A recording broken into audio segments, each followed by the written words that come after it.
నమస్కారం. నేను మీ ప్రజా గొంతుక రిపోర్టర్ చింతల మధుకృష్ణ. గత కొన్ని రోజుల క్రితం జరిగిన సర్పంచ్ ఎన్నికలలో పోచంపేట గ్రామంలో కాంగ్రెస్ పార్టీ బలపరిచిన అభ్యర్థిగా పోటీ చేసిన కొయ్యేటి శ్రీని గారితో ఉన్నాము. వారు ఓరాఓరిగా జరిగిన పోటీలో సుమారు 18 ఓట్లు అంటే 10 ఓట్లతోనే పరాజయం చెందారు. అయితే గ్రామ ప్రజలకు పరాజయం చెందిన కూడా ఏ విధంగా అందుబాటులో ఉంటారు, మరి ప్రజలకు ఎలాంటి సందేశం ఇస్తారు అనే విషయాన్ని వారి ద్వారా తెలుసుకుందాం. ప్రజాసేవ ఈ విధంగా ఇంకా కొనసాగుతుందా లేక మరి ఇంతటితో ఆపుతారా, ప్రజలకు ఏ విధంగా అందుబాటులో ఉంటాం అనే విషయాన్ని వారి మాటలలో అడిగి తెలుసుకుందాం. నమస్కారం, నేను మీ కొయ్యేటి శ్రీనివాస్.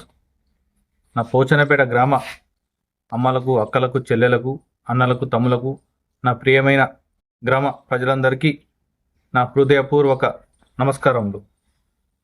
మొన్న 14వ తారీఖున జరిగిన సర్పంచ్ ఎన్నికల్లో కాంగ్రెస్ పార్టీ బలపరిచిన గ్రామ సర్పంచ్ అభ్యర్థిగా పోటీ చేసిన, నాకు ఓటు వేసిన గ్రామస్తులకు ప్రత్యేక ధన్యవాదములు.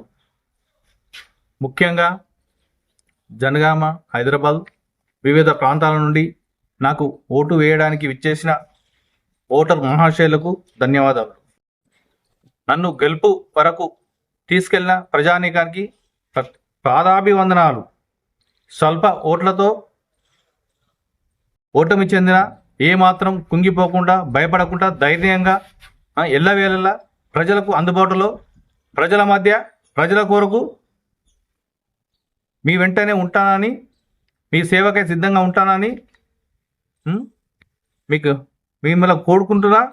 మరియు ఇలాగే మీ ఆదరణ, అభిమానం ఎల్లవేళలా నా పట్ల ఉండాలని మీ అందరినీ వేడుకుంటున్నాను.